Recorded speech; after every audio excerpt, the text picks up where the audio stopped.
اللہ تعالیٰ ان کتابوں کے پڑھنے کی بھی توفیق دے اور عمل کرنے کی بھی توفیق دے.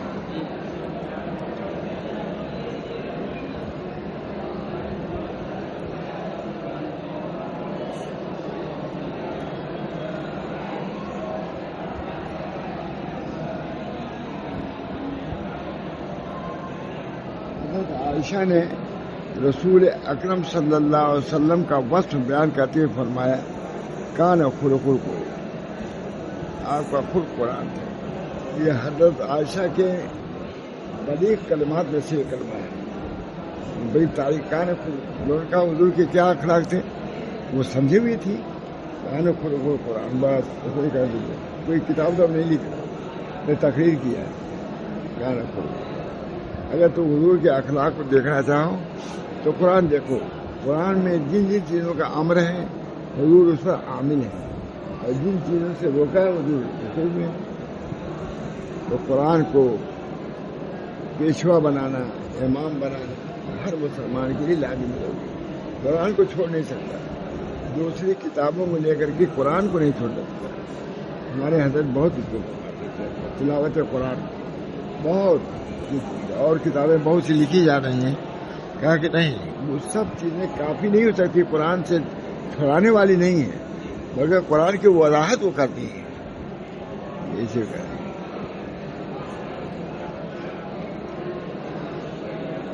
حضرت عائشہ رضی اللہ تعالیٰ عنہ نے رسول اکرم صلی اللہ علیہ وسلم کو وصف بیان کرتے ہوئے فرمایا کان خلقہ القرآن، آپ کے اخلاق قرآن کریم کے نا جامع ہیں.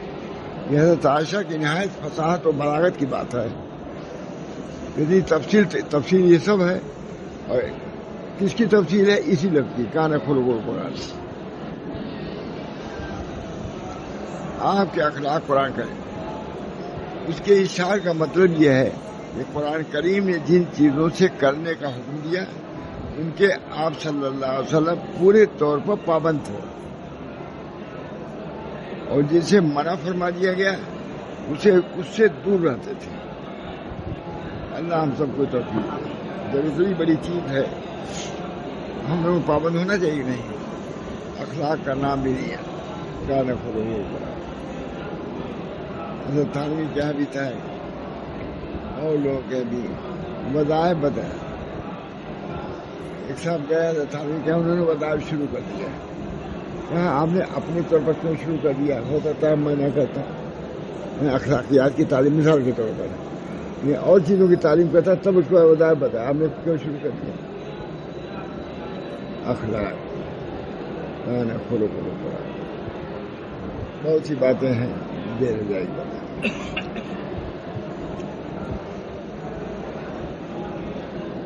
ان کے اس ارشاد کا مطلب یہ ہے کہ قرآن کریم نے جن چیزوں کے کرنے کا حکم دیا ہے ان کے آپ صلی اللہ علیہ وسلم پورے طور پر پابند، اور ان سے منع کیا، اور جن چیزوں سے منع کیا ان سے دور رہنے والے تھے. اللہ ہم سب کو توفیق دے. آپ صلی اللہ علیہ وسلم نے اس سلوک و عمل کے ایجابی و سلبی دونوں پہلوؤں کی وضاحت فرما دی جس کا قرآن مطالبہ کرتا ہے. یہ کرو یا نہ کرو، پوری وضاحت کے ساتھ موجود ہے. یہ کرنا ہے، یہ نہیں کرنا ہے. ایجابی پہلو کو بھی ظاہر کیا حضور نے، اور سلبی طریقے.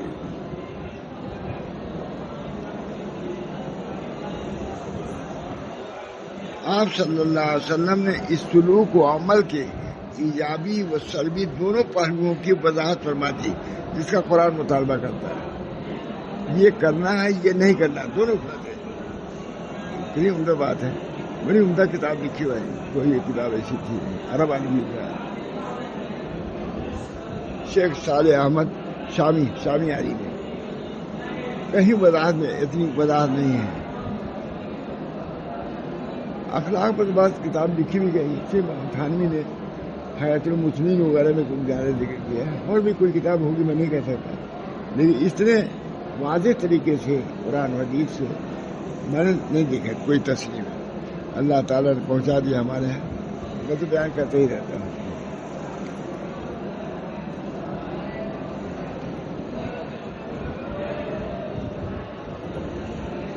سورہ انعام کے درج ذیل آیات میں ان چیزوں کی بابت بھی واضح لکیر کھینچی جسے دور رہنا چاہیے.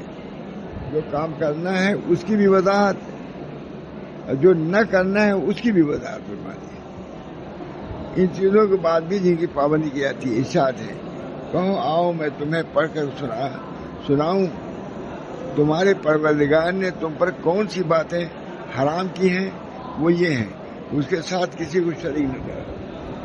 یہ کرنا یہ نہ کرنا ہے، شریک نہ کرنا، کسی کو شریک نہ کرو. یہ بنیادی چیز ہے، یہ سب سے پہلے چیز ہے. بات ہے وہ یہ ہے کہ ان کے ساتھ کسی کو شریک نہ ٹھہراؤ اور ماں باپ کے ساتھ اچھا سلوک کرو.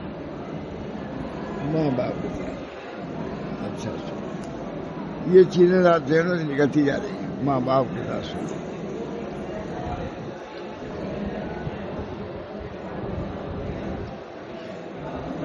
وہ یہ ہے کہ ان کے ساتھ کسی کو شریک نہ ٹھہراؤ اور ماں باپ کے ساتھ اچھا سلوک کرو اور غربت کی وجہ سے اپنے بچوں کو قتل مت کرو. ہم تمہیں بھی رزق دیں گے اور ان کو بھی، اور بے حیائی کے کاموں کے پاس بھی نہ پھٹکو. بات ہے اتنی میں سب پورا بیان کر دیا. چاہے وہ بے حیائی کی کھلی ہو یا چھپی ہوئی ہو، اور جس جان کو اللہ نے حرمت عطا کی ہے اسے کسی برحق وجہ کے بغیر کسی برحق وجہ کے بغیر قتل نہ کرو. بے وجہ قتل نہ کرو، یہ مطلب یہی ہے.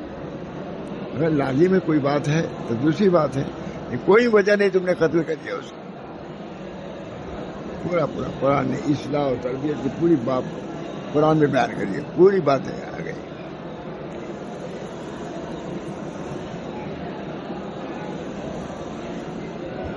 اور جس جان کو اللہ نے حرمت عطا کی ہے اسے کسی برحق وجہ کے بغیر قتل نہ کرو. لوگوں، یہ ہیں وہ باتیں جن کی اللہ نے تاکید کی ہے تاکہ تمہیں کچھ سمجھ آ جائے. یہ بات معمولی بات ہے، اس پر بھی بات ہونا چاہیے. اس کو برسات میں بیان کرنا چاہیے، اس کی وضاحت کرنا چاہیے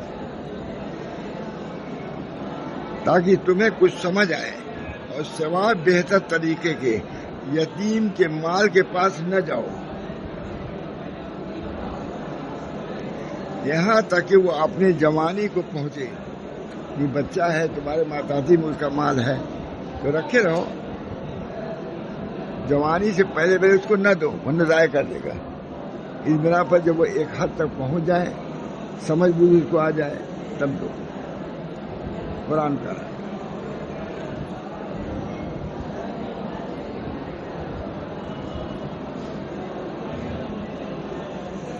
اور جس جان کو اللہ نے حرمت عطا کی ہے اسے کسی برحق وجہ کے بغیر قتل نہ کرو. لوگوں، یہ ہیں وہ باتیں جن کی اللہ نے تاکید کی ہے.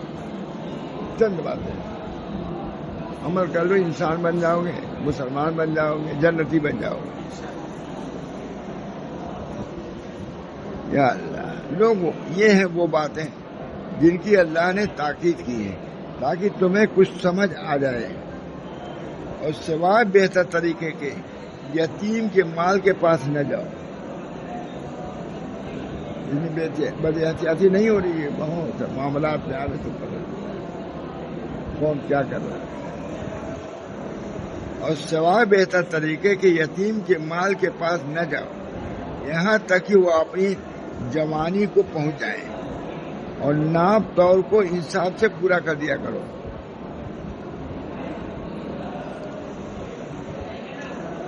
معاملہ اپنے قریبی رشتہ دار ہی کا ہو، چاہے معاملہ رشتہ دار ہو، اور اللہ کا عہد پورا کرو. رشتہ دار بھی ہو تب بھی اس کے ساتھ بھی معاملہ صاف رکھو. یہ نہیں کہ اس کے مال کو ہڑپ کر لو. جو بھی اللہ تعالیٰ کا عہد پورا کرو. اللہ نے تمہیں یہ حکم دیا ہے تاکہ تم نصیحت حاصل کرو. قرآن میں اور بے شک یہی میرا سیدھا راستہ ہے. اللہ تعالیٰ تمہیں یہی طریقہ ہے. کتنا آسان ہے، 2-3 لفظوں میں سمجھ جائے. کرنا تو مشکل ہے، کرنا تو مشکل ہے۔ بہت آتے ہیں معاملات مجھے، معمولی بٹوارے میں ہائی کورٹ کا مقدمہ رہتا ہے۔ ایک لنگی کے بارے میں ہائی کورٹ کا مقدمہ گیا ہے، لنگی جو ہوتی ہے نا پہننے والی، اس کو وہ ہڑپ کرنا چاہتا ہے، اس کو لیتا تھا۔ ہائی کورٹ ہے، مقدمے میں آتے رہتے ہیں لوگ، ایسی سی باتیں ہوتی ہیں کہ سو اسی کا اتباع کرو بس، اور دوسرے راستوں کے پیچھے نہ چلو، اللہ کا راستہ کافی، اہدنا الصراط المستقیم، ورنہ وہ تمہیں اللہ کے راستے سے ہٹا دیں گے۔ لوگوں، یہ باتیں ہیں جن کی اللہ نے تاکید کی ہے تاکہ تم متقی بن جاؤ۔ ہدی للمتقین، متقی بننے کے لیے یہ اعمال ہیں کہ آدمی اختیار کرے تو متقی بن جائے گا۔ صرف نماز پڑھنے سے متقی نہیں ہوگا، ان معاملات میں بھی تم کو سچا اترنا ہوگا، تب متقی ہوگا۔ حقوق کی ادائیگی کرنی ہوگی، ان کی رعایت کرنی ہوگی، قرآن میں جو حقوق ہیں لوگوں کو ان کو پورا کرنا ہوگا۔ اللہ تعالی ہم سب کو توفیق دے، اللہ تعالیٰ عافیت دے، دعا کریں اللہ تعالیٰ ہم سب لوگوں کو تعلیمات نبویہ پر اور تعلیمات الہیہ پر عمل کرنے کی توفیق مرحمت فرمائے۔ بڑے بڑے لوگوں کی نیتیں خراب ہو جاتی ہیں، نیتیں خراب ہوتی ہیں۔ ہم لوگ کا معاملہ فتوے کا ہے، کیونکہ اس بنا پر ایسی باتیں سامنے آتی ہیں۔